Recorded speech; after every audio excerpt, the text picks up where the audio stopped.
noches, ¿cómo están?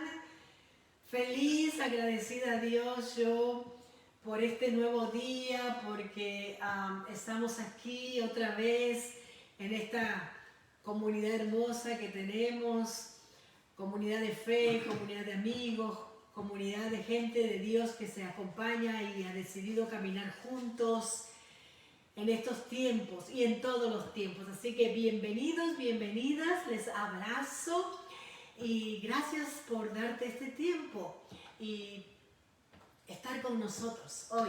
Así que quiero saludar a Rosalena Mayandía, qué lindo verte, qué lindo que estés ahí, gracias. También a Raquel Matías, mi preciosa Quelito, y seguro que está ahí Lulita también a su lado. Muchos abrazos, muchos besos. María César Mayandía, también para ti, muchas bendiciones, gracias. Así que qué bueno que estemos ya aquí. Tal vez tú tengas a otras personas allí en el laptop, pero bueno, aquí estamos. Comenzando este tiempo de reflexión bíblica, de estudio bíblico, y como dijimos la semana pasada, empezamos una nueva serie fascinante, los evangelios, los 4 evangelios. Y hablamos un poco de todos del evangelio en sí, ¿verdad? Como grupo de libros, que son 4. Hoy vamos a meditar en el primer evangelio que aparece en el Nuevo Testamento, en la Biblia, que es el evangelio según San Mateo. Así que ahí bienvenidos a este momento entonces de encuentro, a este espacio virtual, y nos encontramos otra vez como cada miércoles a las 8 de la noche, hora del este de los Estados Unidos. Vamos a comenzar como siempre adorando al Señor. Yo soy la pastora Sonia Bacasóniga.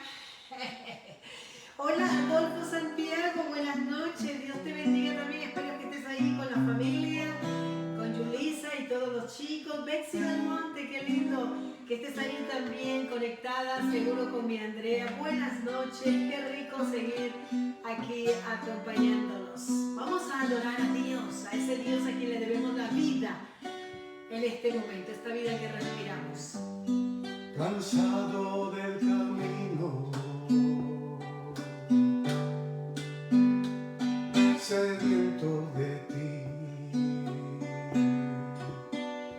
un desierto he cruzado, sin fuerzas he quedado, vengo a ti. Venimos a ti esta noche, Dios, cansados, frustrados. Luché como un soldado, Oh Dios, la vida a veces es una lucha y a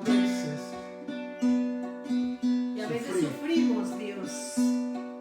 aunque la lucha he ganado y armadura he desgastado, vengo a ti. Y cuando estamos sin fuerzas, venimos ante ti, oh Dios.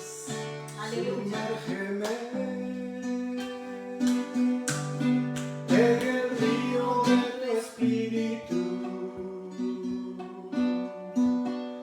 Necesito refrescar este seco corazón, sediento de ti. Sumérgeme en el río de tu espíritu. Aleluya, sí, Señor. Necesito refrescar este seco corazón, sediento de ti. Sumérgeme. Una vez más, sumérgeme. Sumérgeme en el río de tu espíritu. Necesito refrescar este seco corazón, sediento de ti. Sumérgeme en el río de tu espíritu. Necesito refrescar este seco corazón, sediento de ti. Sumérgeme.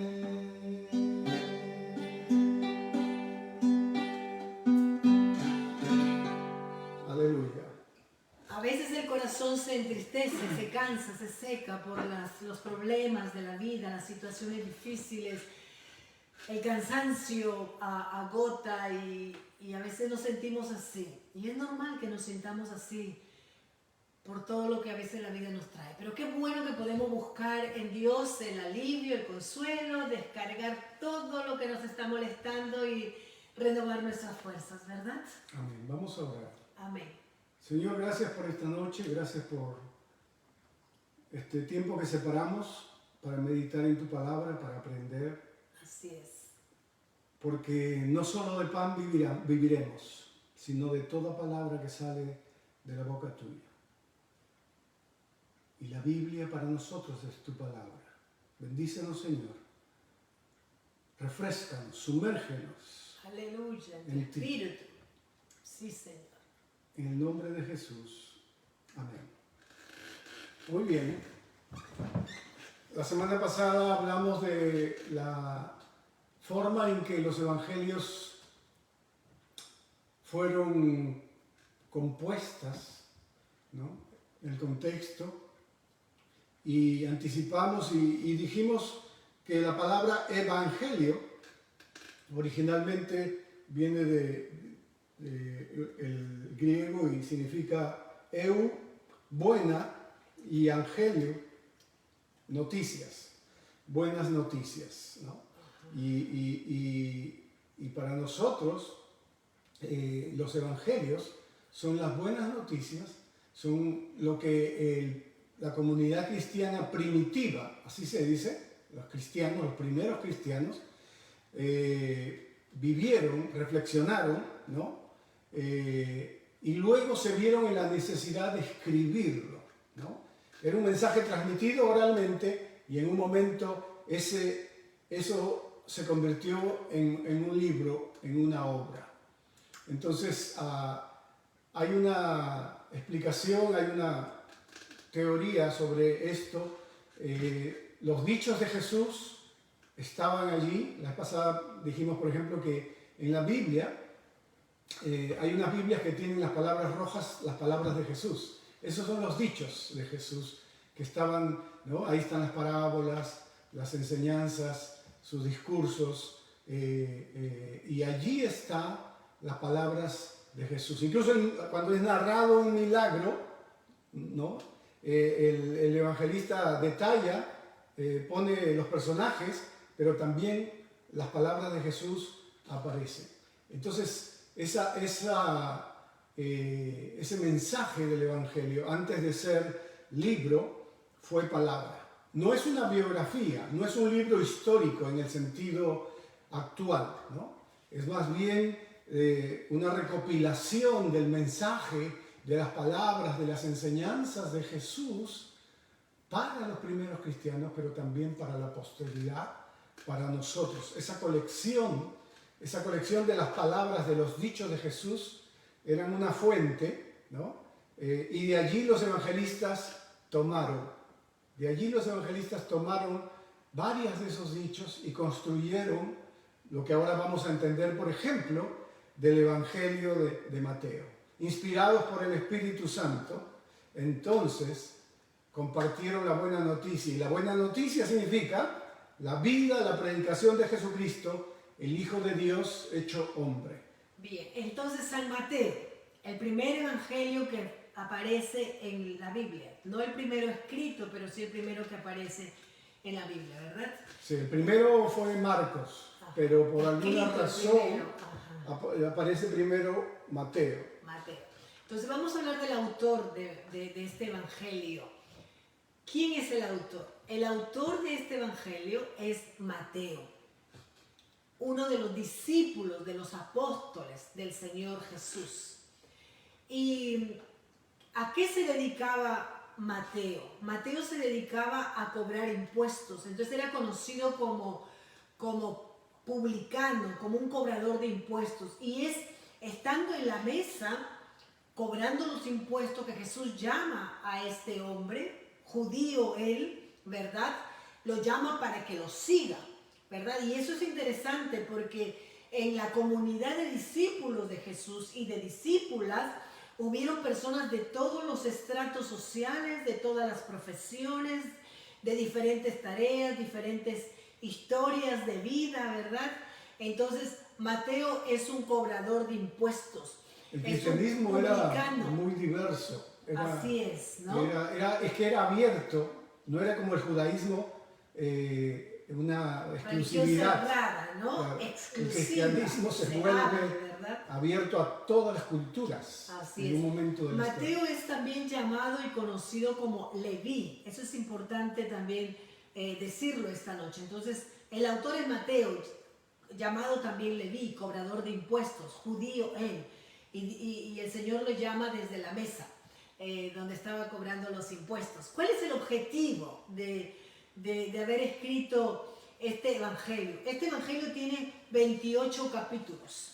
28 capítulos. Es un evangelio largo, extenso, ¿verdad? Que no vamos a verlo. No. Lo que hacemos es mostrar panorámicamente el libro, el propósito, el objetivo. Un resumen, ¿verdad? Un resumen. Entonces el objetivo es que Mateo fue escrito con la intención de dar a conocer a Jesús como el Mesías esperado por el pueblo judío. Entonces de ahí que Mateo incluso hace referencias continuamente al profeta Isaías. Conocía el Antiguo Testamento Mateo y constantemente Mateo va al Antiguo Testamento, pero su único objetivo es demostrarle a los judíos, ¿verdad?, que Jesús era efectivamente el Mesías que tanto habían esperado. Y en el Evangelio de Mateo Jesús aparece como maestro, aparece como Señor, aparece como el Mesías que el pueblo judío había venido esperando por muchísimo tiempo. ¿Quiénes son los destinatarios? O sea, ¿para quién escribe Mateo? Porque cada evangelio es escrito para cierto grupo de personas. Es universal, es para todos, es para ti, para mí, pero había una comunidad a la que los evangelistas querían de una manera especial llegar. En este caso, el evangelio de San Mateo era dirigido a los judíos. Obviamente, al ser judío, él conocía las escrituras, conocía su cultura, conocía la religión y podía demostrar que Jesús era el Mesías. Y podía trabajar de una manera mucho más efectiva como nosotros, ¿verdad? De origen, de raza hispano-latina, y aquí estamos sirviendo mayoritariamente a la comunidad hispano-latina, por eso estamos haciendo ese servicio o este estudio en español, ¿verdad? También. Entonces es importante, pero no es solamente cuestión de hablar el idioma de la persona, es también importante poder estar sumergido en la cultura y entender, porque la cuestión cultural es muy importante cuando uno camina, ministra, enseña, tiene un público a quien quiere atraer, a quien quiere dirigirse. Entonces los destinatarios fueron judíos o personas con ascendientes judíos, así que Mateo era un estudioso de las Escrituras, totalmente conocedor de las Escrituras. Y cuando hablo de las Escrituras me refiero al Antiguo Testamento, ¿verdad? Entonces eso es importante también decirlo. Y lo que hace Mateo, aunque escribe para todos y para nosotros los cristianos de este tiempo, sin embargo, lo que él quiere es que el judío pueda entender que en Jesús está cumpliendo las Escrituras. Por eso va constantemente al Antiguo Testamento. En Jesús está cumpliendo las Escrituras. En Jesús está cumpliendo lo profetizado.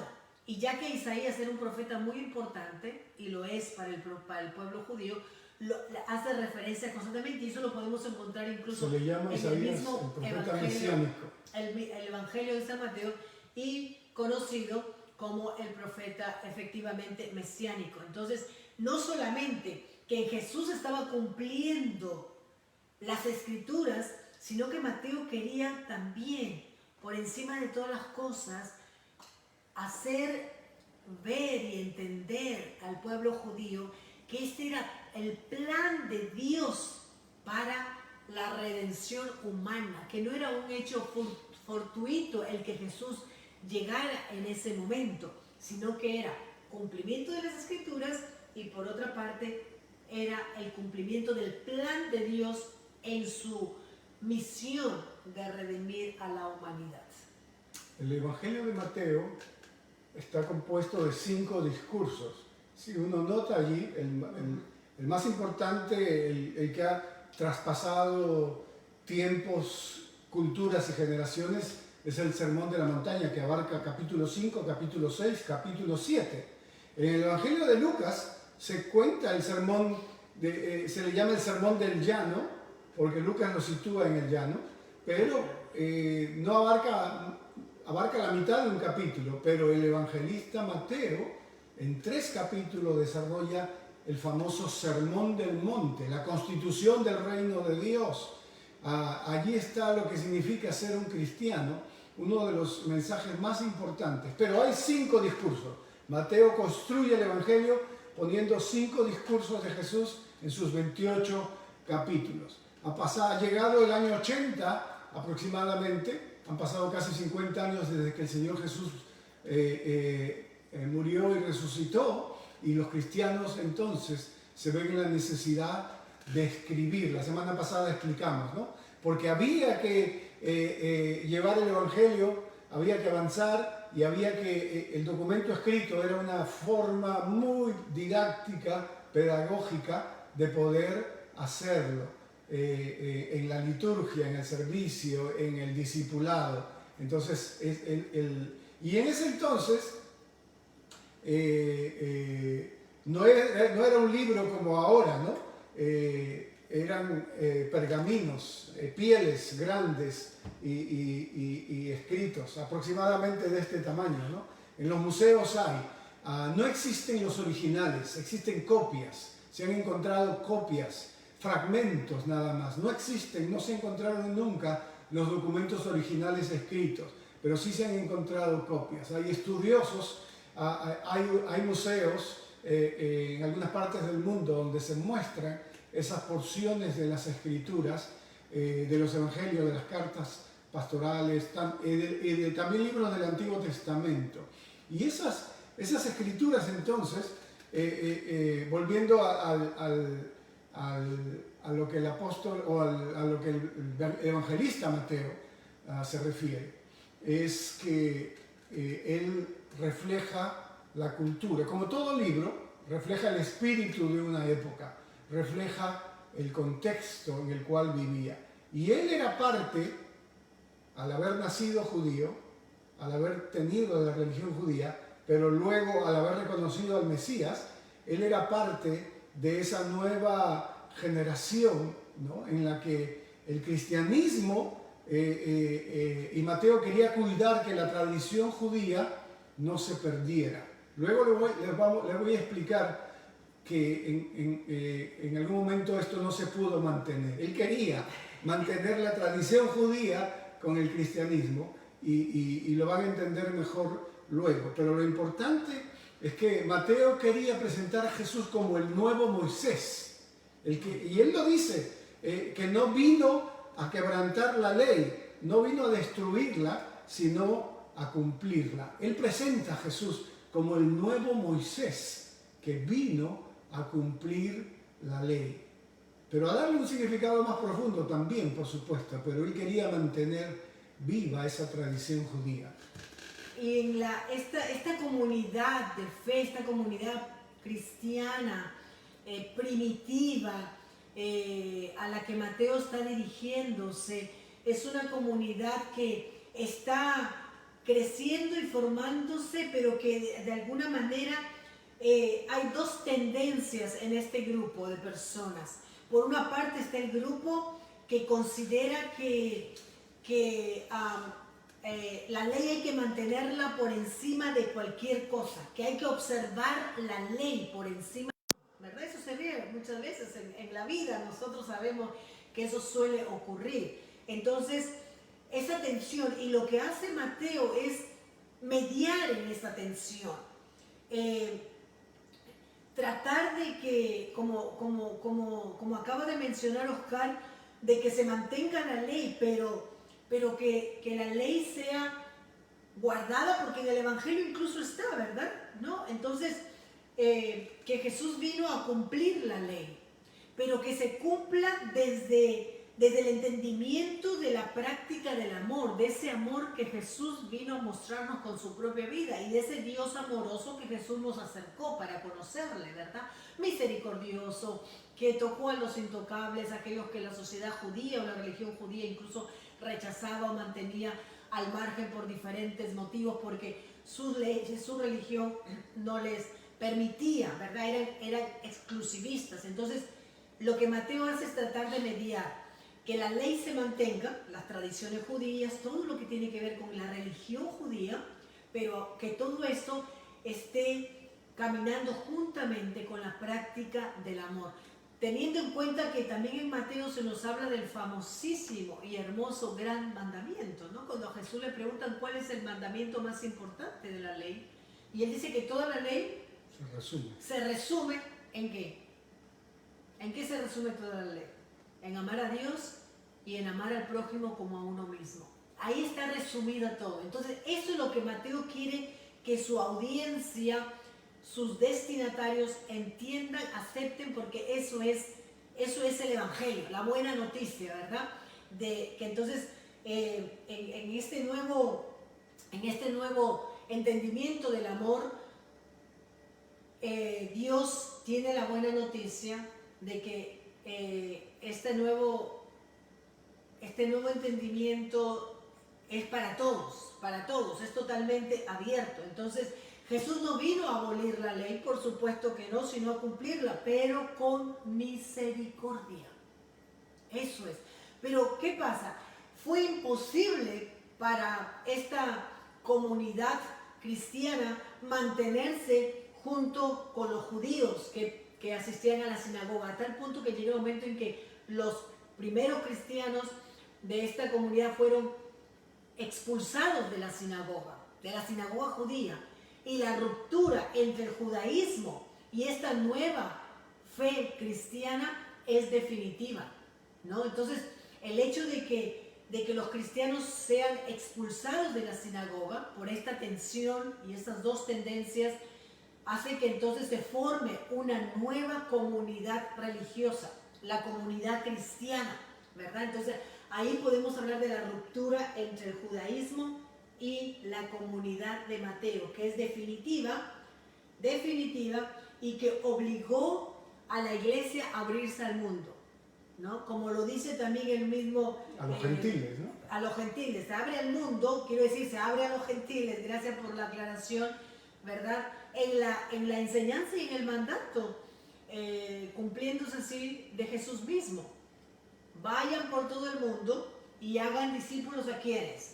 ¿A los judíos? ¿A los ascendientes de judíos? No, hagan discípulos a todos, como dice el mismo Evangelio de San Mateo en el capítulo 28, versículo 19. A todas las naciones. Entonces, el Evangelio se abre.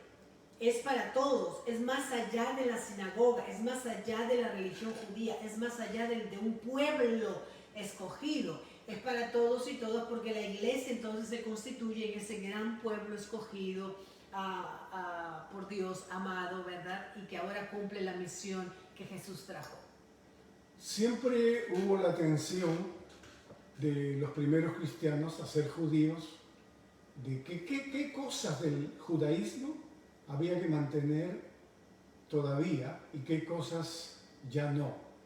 Y llegan a un concilio, que Hechos 15 lo relata, llegan a un concilio para determinar algunas cosas. Pero, entonces, el judaísmo y el cristianismo, digamos, allí se dividen y el lugar de reunión ya no es la sinagoga. El lugar de reunión de los cristianos son las casas. Las casas. ¿Verdad? Hasta que se... El día de reunión ya no es el sábado para los cristianos, sino el domingo, el primer día de la semana, como relata el libro de los Hechos. La cabeza religiosa de los judíos, el sumo sacerdote. La cabeza religiosa de los cristianos, los apóstoles. Los ministros de los judíos, los sacerdotes y levitas, y el cristianismo, los presbíteros y diáconos. Así se establece la diferencia. El libro de los judíos, el Pentateuco, los 5 libros de la ley, los primeros 5 libros.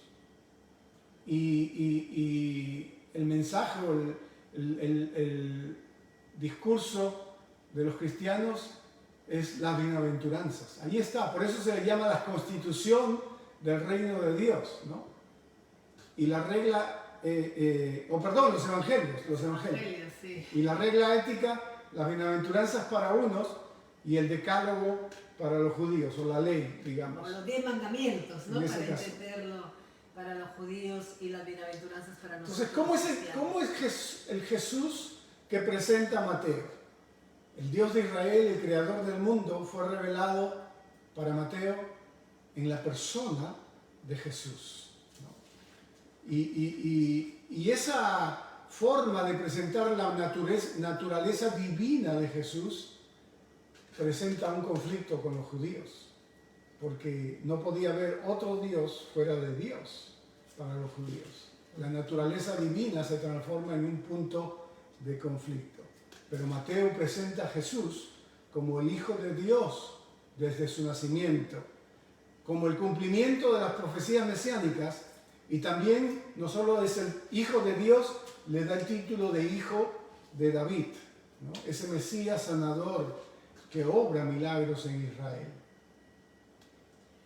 Y entonces encontramos que es interesante esto y muy muy rico para ahora que estamos estudiando el Evangelio de Mateo, el hecho de que en el capítulo 1, versículo 22 y 23 podemos encontrar que es la primera cita del cumplimiento del Evangelio de Mateo. Él mismo escribe esto: todo eso se dio para que se cumpliese lo que el Señor había dicho por medio del profeta: la Virgen concebirá y dará a luz un hijo y lo llamarás Emanuel, que significa Dios con nosotros. El mensaje de Navidad, ¿no? El mensaje de Navidad. Entonces, es muy rico, digo yo, porque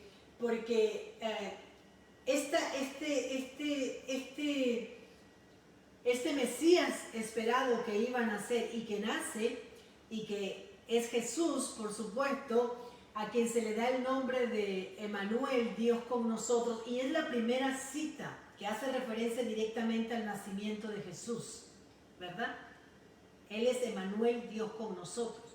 Cuando nosotros caminamos y en la última, eso aparece en la introducción, pero en la última parte del mismo Evangelio, en el capítulo 28, versículo 20, está redactada esa parte en que Jesús se despide prácticamente de sus discípulos. ¿Y qué le dice? 28:20.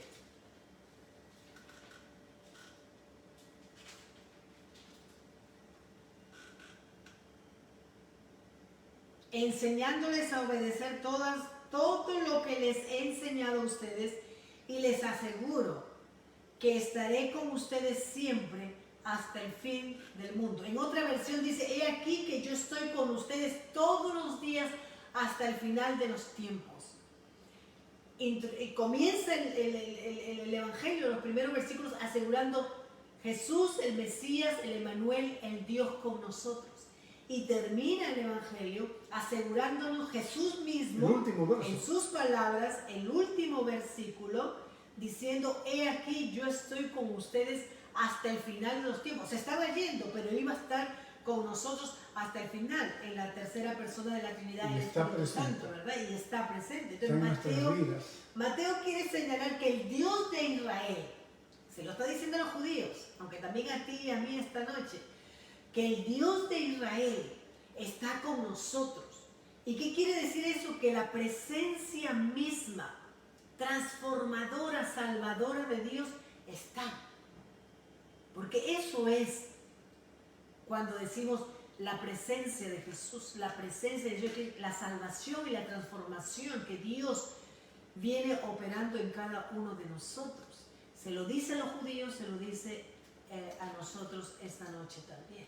Qué riqueza, ¿verdad? Dios contigo, Dios con nosotros, Dios con su pueblo. No. Es un mensaje poderoso del Evangelio de Mateo. Si nos pudiéramos quedar con este mensaje esta noche, ¿verdad? Hemos hablado de cómo presenta a Jesús, quién es Jesús, para quién se dirige el Evangelio.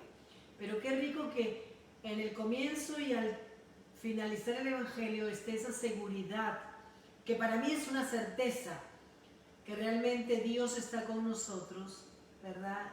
Y su presencia nos acompaña. Y como dice una canción, si tu presencia no va conmigo, prefiero no ir a ningún lado, me quedo quietecita, pero la presencia de Dios está siempre.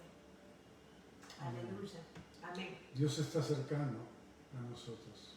Ajá. Es lo que el evangelista quería, alcanzar a su comunidad, ¿verdad? y hacer que su fe, la fe de los primeros cristianos, lo entendieran, lo creyeran, lo vivieran. Así es. Vamos a orar. Vamos a orar. Dios, en esta noche, gracias por este tiempo de reflexión Sí, Señor. en el Evangelio de San Mateo. Este Evangelio que nos enseña acerca de Jesús como el Mesías esperado, y que en Jesús se cumple todas las Escrituras, y que en Jesús se cumple el plan de Dios para redención de nosotros los seres humanos. Gracias. Gracias porque hoy escuchamos el gran mensaje de que Dios está con nosotros, que no estamos solos, solas, que Dios está con nosotros a través de su Espíritu, que Dios, el Emanuel, el Dios con nosotros, camina, nos acompaña.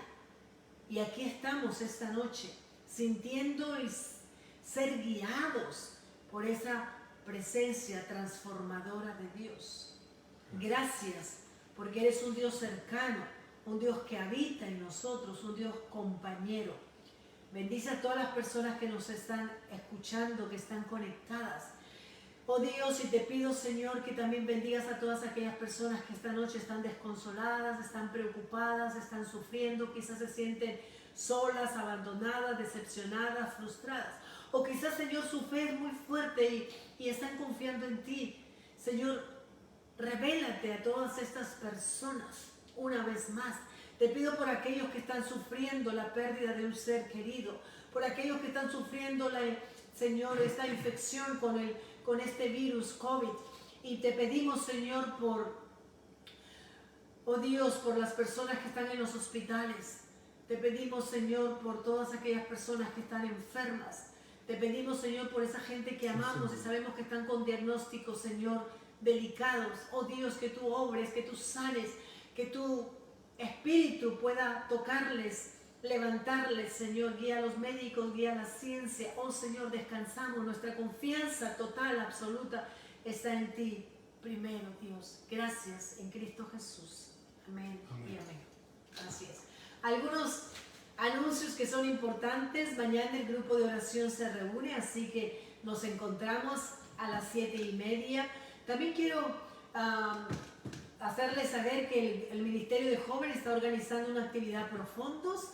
Mayo 16 va a haber una venta de pasteles, de postres en la iglesia, todo afuera, manteniendo todavía las regulaciones de esta pandemia, pero estamos buscando donaciones, estamos buscando compradores de estos postres, así que para los locales, no podemos mandar para afuera, pero toda la gente local que nos escucha, por favor, contáctense con nosotros para hacerles saber cómo pueden colaborar. Pero ahí estamos trabajando, así que iglesia, prepárese para apoyar a nuestros jóvenes en su venta de postres mayo 16. Y este domingo, Día de la Madre, así que va a haber un servicio en que vamos a recordar a nuestras madres y vamos a dar gracias a Dios por este regalo tan precioso de la maternidad, que es una actitud de vida. Gracias a Juana, gracias por conectarte, y a todas las personas que se han conectado, que no veo acá, pero sé que son muchas. Dios te bendiga, Dios te guarde.